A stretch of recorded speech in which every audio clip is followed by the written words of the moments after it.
মেয়ে যাওয়া উচিত না, উচিত? আচ্ছা, আর কোনদিন যাব না। থাকো তুমি তোমার মতো। Breakup, by.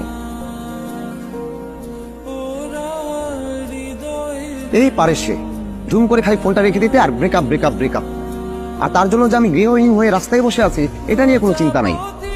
হাইরে আমার প্রেম, হাইরে আমার প্রেমিকা। এই জন্য ব্যাচেলরদের আমি পছন্দ করি না।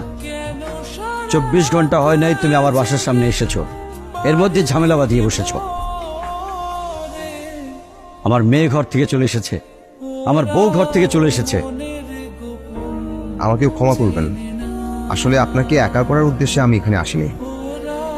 তাহলে কি জন্য এসেছো? ঘুরিয়ে পেঁচিয়ে বলবো নাকি সরাসরি বলবো? অবশ্যই সরাসরি বলবে। ঘুরিয়ে পেঁচিয়ে কোনো কথা আমি একদম পছন্দ করি না। সত্যি কথা বলতে ব্যাচেলরদের সাথে বাড়িওয়ালাদের বাজে আচরণের উপর আমি বিরক্ত। তুমি বিরক্ত হলে আমি কি করব?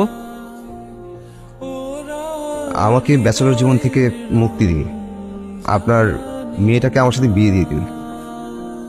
আসলে ও আমার সাথে 3 বছর যাবত প্রেম করছে লুকিয়ে লুকিয়ে। আর ও আমার বাসায় গিয়েছিল কফি খেতে, তাই তো বাড়িওয়ালা আমাকে বাসা থেকে বের করে দিল। সব ওর দোষ। তো তারপর আমি ওকে অনেক ভালোবাসি। বাবা দেখছো, সবসময় আমাকে এভাবে দোষ দেয়। তুই চুপ কর। তোমাকে আমি 5 মিনিট সময় দিলাম, এর মধ্যে তোমার সবকিছু গুছিয়ে এখান থেকে বিদায় হও।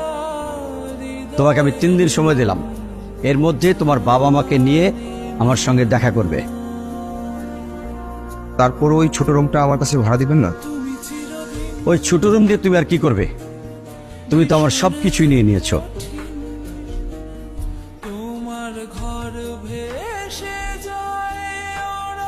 এখন কি হবে?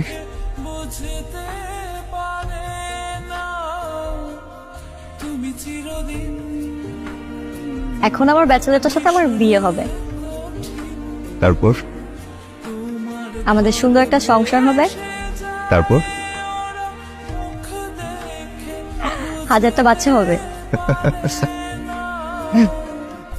আর কখনো ব্রেকআপ করবা? 1000 বার করবো, তাও তোমাকে ছাড়ছে না।